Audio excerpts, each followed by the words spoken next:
Oi pessoal, bom dia, tudo bem? Nós vamos falar hoje sobre hemorroida, né? É um mal, de certa forma, que ocorre aí, em alguns momentos, né? E é muito complicado, de certa forma. Eu quero lembrar vocês que a nossa temperatura corporal é 36,5, a temperatura normal é 36,5 do nosso corpo.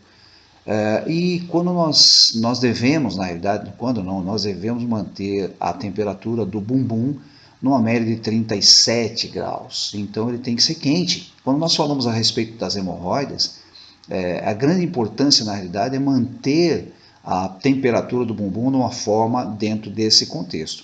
Primeiro que a gente lembra o que é hemorroida, né? Então a hemorroida são varizes internas. Essas varizes, na realidade, que é uma veia dilatada, que dói, que gera grandes problemas na realidade, que sai para fora, e muitas pessoas têm esse contexto, e isso acontece muito na gravidez, né? Ou por esforço, algum esforço que a pessoa tenha feito de uma forma muito forte. Às vezes a pessoa que tem ressecamento acaba adquirindo, fazendo com que essa veia, na realidade, se enche, né? E fica aí com problema na realidade. Então, o processo de tomar banho, a gente fala do banho de assento, nós falamos aí do processo dos 37,8 média lá do bumbum, que tem que ter essa temperatura. Então aí nós falamos sobre o banho de assento, todo mundo já viu falar sobre banho de assento, é extremamente importante. Esse banho de assento, na realidade, com chá de camomila, com chá preto, ok? Efetuando, na realidade, esse processo de valores e de conexão. Existe um contexto, pessoal, extremamente interessante também, quando a gente fala aí desses banhos de assento, chá preto, chá de camomila, que são importantíssimos, que é um formato, na realidade, que auxilia muito, mas muito mesmo, o sistema de hemorroida, que é uma semente. Essa semente chama-se Psyllium, ok? Encontra-se nas casas com o nome de Psyllium, no caso. Essa semente é uma casca de semente, na realidade, de uma planta que é chamada plântago, ok? E essa planta, na realidade, vamos falar aí as Psyllium, que é o mais fácil de você encontrar, que é uma erva. Como que se faz isso, né? Então você pega ali uma colher de chá num copo, esse copo, no caso, você coloca essa colher do Psyllium ali no copo, uma colher de chá, cobre com água, deixa acima, um pouquinho acima, pense um dedo acima desse Psyllium, que é essa erva, e automaticamente essa erva, esse processo ali do Psyllium, ele vai se transformar num gel. E esse gel, na realidade, você engole todo aquele processo. Depois que você pega de pedaço e engole inteiro sem mastigar, ok? Ingere aí uma ou duas vezes ao dia, para você ter uma ideia. Essa semente, na realidade, ela vai fazer com que essas veias entrem num padrão diferente, entrem num padrão de diminuição, que isso é muito importante na realidade.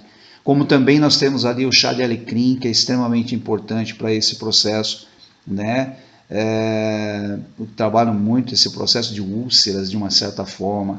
A pimenta comari, aquela pimenta verdinha, né? As pessoas falam, mas poxa, mas pimenta, ela faz mal para o seu sistema de hemorroida. Sim, a pimenta vermelha sim, mas a pimenta comari, na realidade, aquela verdinha, se você comer, pensa num pão, você pega, por exemplo, um pedaço de pão, um miolo de pão, e coloca ali uma sementinha e coloca, tem gente que não gosta de pimenta, acha muito ruim, coloca isso e engole, ok? Um pedacinho de pão com uma pimenta ali no meio, engole. Se você comer 3 pimentas por dia, a pimenta comari, que é aquela verdinha, você automaticamente diminui a quantidade dessa aveia. Então observem, é a pimenta comari, não é a pimenta malagueta, não é aquela pimenta vermelha, a pimenta verdinha, que ela é redondinha.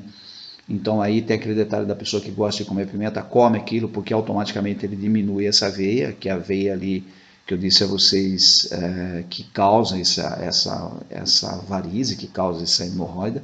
Ou você faz, na realidade, ou você come a pimenta que eu disse a vocês, ou você coloca num pedacinho de pão. 3 pimentinhas por dia, na realidade, ele começa a diminuir essa hemorroida que você tem, diminuindo essa veia, ok? O chá de alecrim, como eu disse a vocês, também é super importante. O psyllium, que é super interessante também, ajuda muito nesse contexto, para que você tenha ali uma diminuição muito grande nessa parte das hemorroides. A gente comenta isso, e eu aqui nessa manhã entendi aí trazer para vocês essa informação, porque é uma situação muito complicada. Quem tem hemorroida sabe disso, que é uma situação extremamente complicada, que é difícil, incomoda, sangra, dói e por aí afora. Então a gente tem que trabalhar dentro desse contexto. E a gente falou no início lá sobre banho de assento, né, mantendo aqueles 37,8 da parte do bumbum, que é super importante na realidade para que você tenha todo um contexto extremamente positivo de se safar dessas densidades, que é a hemorroida, que ela é muito complicada, sem dúvida alguma. Quem tem entende esse processo como sendo muito denso e incômodo também, né? É uma coisa muito incômoda. Ok, pessoal, então passei aí para trazer essa informação para vocês através de fitoterapias, né, da hemorroida. Fitoterapias são chás, para que a gente possa aí, sem dúvida alguma, se desvencilhar dessa situação extremamente complicada. Um abraço, um bom dia a todos. Tchau, tchau.